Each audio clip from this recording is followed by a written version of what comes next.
Sungguh mencurigakan perilaku Malaysia saat negara lain kebakaran jenggot soal aksi China di Laut China Selatan.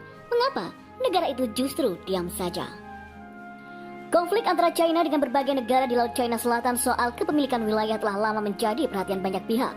Bukan hanya dikhawatirkan akan memicu lahirnya perang senjata, tapi juga mengancam keamanan di kawasan yang sangat vital bagi lalu lintas perdagangan dan transportasi dunia itu. Namun, di saat banyak negara menentang aksi China di Laut China Selatan, Malaysia justru seperti adem ayem tanpa melakukan protes. Kebijakan Malaysia soal Laut China Selatan yang sedang memanas makin disorot. Mantan Menteri Luar Negeri Malaysia Anifah Aman sampai harus menegur Menlu Malaysia yang saat ini Hishamuddin Hussein soal hal tersebut.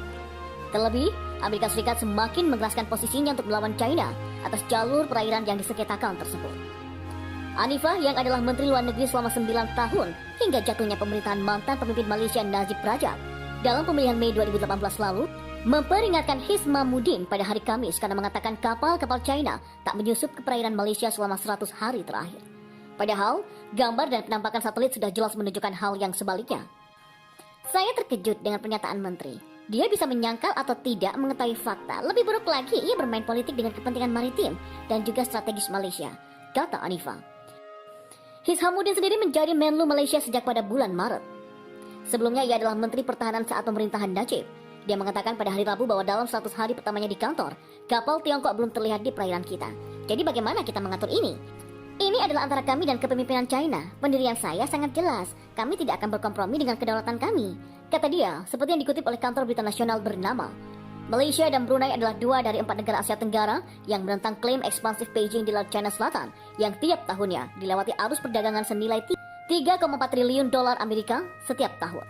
Tetapi tidak seperti Vietnam dan Filipina, mereka telah membuat beberapa pernyataan publik tentang masalah ini.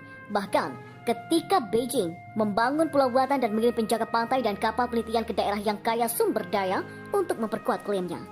Sebuah laporan pemerintah Malaysia pada pekan lalu menyatakan bahwa penyerbuan ke zona ekonomi eksklusif Malaysia oleh kapal-kapal China telah terjadi 89 kali antara 2016 dan 2019. Liu Chintong, mantan wakil Menteri Pertahanan di bawah Pakatan Harapan yang mengatakan pernyataan Hishamuddin mungkin dibuat dengan maksud menghilangkan masalah tanpa terekspos. Saya berharap dia dan Kementerian Luar Negeri terus terang, kata Liu. Panik dikepung banyak musuh di Laut China Selatan. Mendadak kapal bersenjata China nyelonong ke wilayah Jepang. Pulau sengketa ini jadi incarannya. Tahun 2020 lalu, pemerintah China mengklaim 80% dari wilayah Laut China Selatan sebagai miliknya. Tentu saja, klaim itu ditolak sejumlah negara di sekitarnya. Mereka menyebut klaim China sangat tidak masuk akal. Walau begitu, China bersikeras atas klaim itu, bahkan nekat menurunkan pasukan militernya di wilayah tersebut.